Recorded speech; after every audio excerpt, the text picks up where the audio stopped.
spoke with Nilesh Shah of Kotak in order to understand his outlook on the markets as well as where he sees opportunity going forward. First up, let's just give you a sense as to what Kotak Mutual Fund's top sectors are. Financials, materials, industrials, IT and consumer discretionary. That's the order, with the maximum weightage being in financials. So the portfolio's top 5 stocks include ICICI Bank, HDFC Bank, Infosys, Reliance as well as Axis Bank.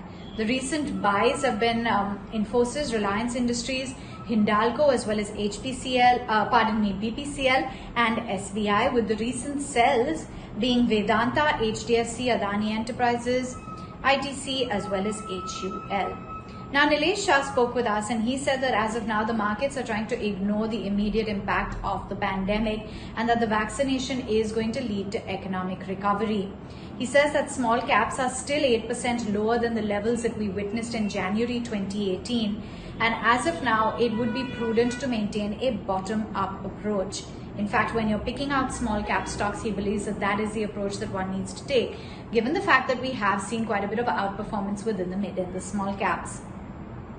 He also believes that the markets are discounting that the vaccine will overcome the pandemic, so that there is hope and there is light at the end of the tunnel. He believes that the small cap universe is valued fairly similar to the broader markets, and that the markets are completely ignoring the second wave and assessing the impact on recovery.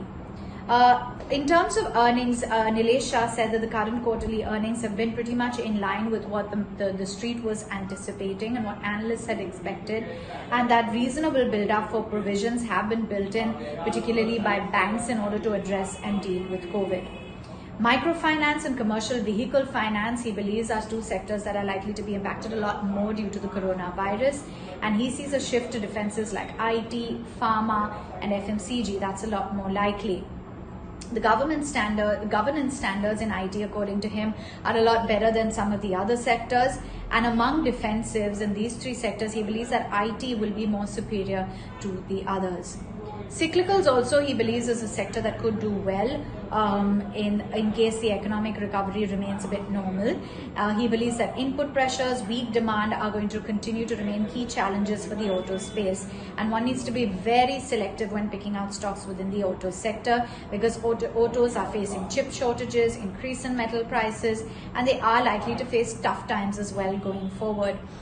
Aviation, we got exclusive news about Go Air coming out with their IPO. He said it's a very oligopoly structure that's visible. The leaders in aviation will gain disproportionately, and aviation companies are struggling as of now to make profits. So he believes that domestic agri-commodity cycle as well, that's not connected to the global cycle. The fundamentals when it comes to sugar companies, according to Nilesh Shah, continue to change, and ethanol blending is going to unlock value for sugar companies.